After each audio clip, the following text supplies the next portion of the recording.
want to be nostalgic about any of this, but I actually think it bears looking at the syntax here, right?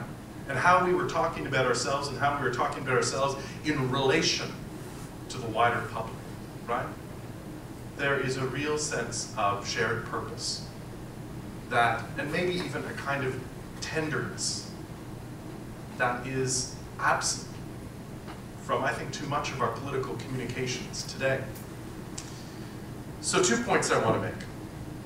First, government didn't lead the way to 2017, Canadians did. And they did it in a way that was ahead of the times. There was no grand project or overarching idea, but we did so many little things, be it a bathtub race in Nanaimo, a Caribbean festival that would become Caravana in Toronto, or a historical reenactment here in PEI. But we did it all at the same time, and that together added up to a really big thing. What government did was to amplify the effect and provide the connective tissue, the song, the symbol, helping with the passage of people and culture from east to west, north to south, and back again. Second point, the emphasis placed on learning. Learning about ourselves, our neighbors, and our country. That magic refrain was itself a fundamental innovation. In the midst of a maelstrom of technological and social change, the centennial gave Canadians permission to ask questions, large and small, to orient themselves amid the uncertainty of a changing social order and act with an entirely unexpected sense of confidence and enthusiasm. It was a year in which we felt big. We were celebrating our achievements as a country just as we were in the midst of creating it anew. Well, today, we're a very different country, once again. Since 1967, fully 1/3 of the country has been born abroad. In the time it takes to get a bachelor's degree, we welcome 1 million new Canadians. But besides being a country of immigration and fulfilling the 60s era promise of multiculturalism, we've also become a country of emigration as well. 8% of Canadians, which I always find astounding, more than any other G8 country. Some 1.6 million Canadians live abroad. Our mythology remains the land and the north, while we live as one of the world's most urbanized and globalized peoples. Today, we're also living with no small number of 20th century legacies, including this art center. Across Canada, we have memorial halls and centennial arenas, and schools, and parks, and libraries, and theaters. And before we start talking about all the ribbons we might like to snip in 2014 and 2017, we need to ask ourselves, how do we retrofit this existing infrastructure to make newly modern assets? What are the new assets that Canadians and Islanders need today? Today we're also living with any number of well-meant but unfulfilled commitments, from the condition of Canada's First Nations communities to our decades-old pledge concerning child poverty and our international obligations concerning the environment. As we begin thinking about ways to celebrate and share our common experience as Canadians, we also need to be honest about the widening gap between rich and poor, that our middle class continues to erode, and that the strength of our mutual commitments seem uneven and diminished. Today, there's also a demographic shift. The first baby boomers who came of age during the centennial are now reaching retirement. The cultural references and assumptions are changing. The cultural touch points are no longer civil rights, a moonshot, and Woodstock, but 9/11, Afghanistan, global warming, and Facebook. In so many interesting ways, the picture has shifted. It's a picture that's subtle and complex, and in this way, major anniversaries really are important occasions, I believe, to do some hard work and heavy lifting, to survey things and raise our sights. And while much has changed, some of what was true 50 years ago, of course, holds true today. It's almost poetry, especially coming from a bank.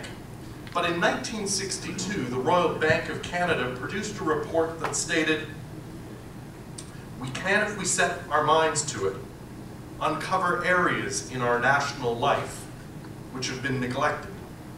We can find splendid ideas which have never progressed past the dreamed about stage."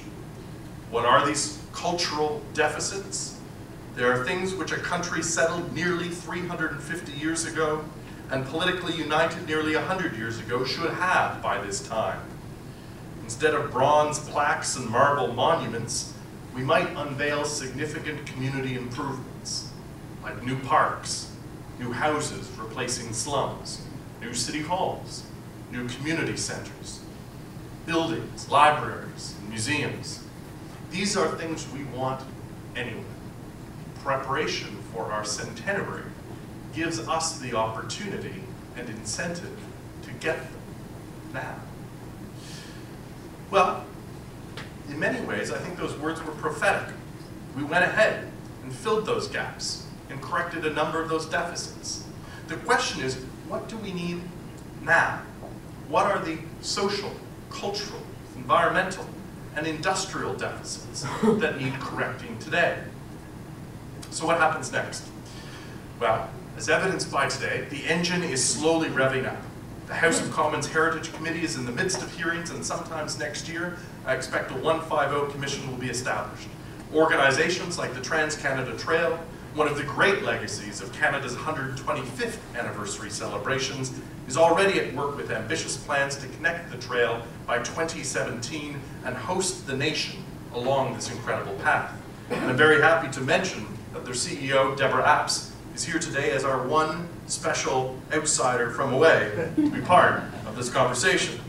It's people like Colin Jackson, familiar to many of you who used to run this center, who is now leading the charge to help Calgary and every other Canadian municipality begin organizing citywide celebrations.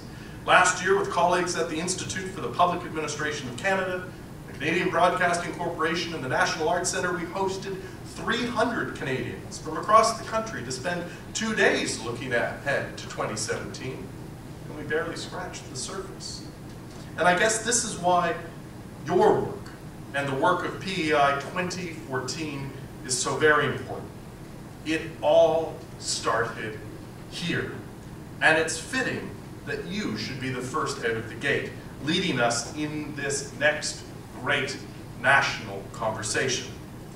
Twice a century, it seems, we get the chance to ask searching questions about ourselves, to check ourselves against our values and our past, to think about the future, to widen the circle and lock in our gains.